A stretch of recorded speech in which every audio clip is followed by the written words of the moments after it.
અમદાવાદ શહેરમાં સરકારી માધ્યમિક શાળાઓમાં પણ પ્રવેશ માટે વાલીઓએ કતાર લગાવી છે। અમદાવાદના જુહાપુરા વિસ્તારમાં આવેલી જુહાપુરા માધ્યમિક શાળામાં આજે પ્રવેશના પ્રથમ દિવસે વાલીઓએ પોતાના બાળકોને એડમિશન માટે કતારમાં જોવા મળ્યા। સરકારી શાળામાં ધોરણ 9માં 260 સીટ માટે પ્રથમ દિવસે જ 80% વિદ્યાર્થીઓના એડમિશન કન્ફર્મ થયા છે। હવે વાલીઓ ખાનગી શાળાની ફરી એકવાર સરકારી શાળા તરફ વળતા જોવા મળ્યા છે। સરકારી શાળા હોવાને કારણે અહીં પુસ્તકો પણ વિના મૂલ્યે આપવામાં આવે છે। સાથે જ શાળામાં મુખ્ય અભ્યાસક્રમની સાથે વોકેશનલ કોર્સ અંતર્ગત બાળકોને તાલીમ આપવામાં આવે છે, જેના કારણે અહીં વિદ્યાર્થીઓ ભણવાની સાથે સાથે નાનું મોટું કામ કરીને આર્થિક ઉપાર્જન પણ કરે છે। આજે ધોરણ 8નું રિઝલ્ટ આવતા ખૂબ જ રસ દર વર્ષે રહે જ છે।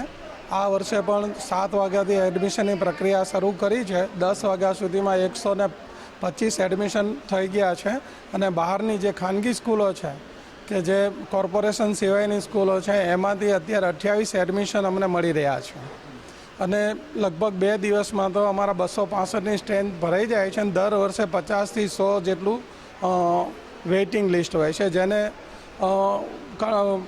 એ મુજબના બાળકોને એડમિશન આપવા એ દર વર્ષે અમને મુશ્કેલ કાર્ય હોવાથી આ વખતે રાજ્ય સરકાર દ્વારા અમને નવા 12 રૂમની મંજૂરી મળી છે। એ પણ ગઈકાલે અમને એના 2,65 લાખ રૂપિયા સરકાર તરફથી મળેલા છે, જેમાં સત્વરે અમારું આવડું નવું બિલ્ડિંગ બની જતાં અમે આ વિસ્તારના બાળકોની શિક્ષણની જેટલી પણ ભૂખ છે અને જેટલા પણ બાળકોને મંજૂરી એડમિશન લેવું છે એને અમે આપી શકશું।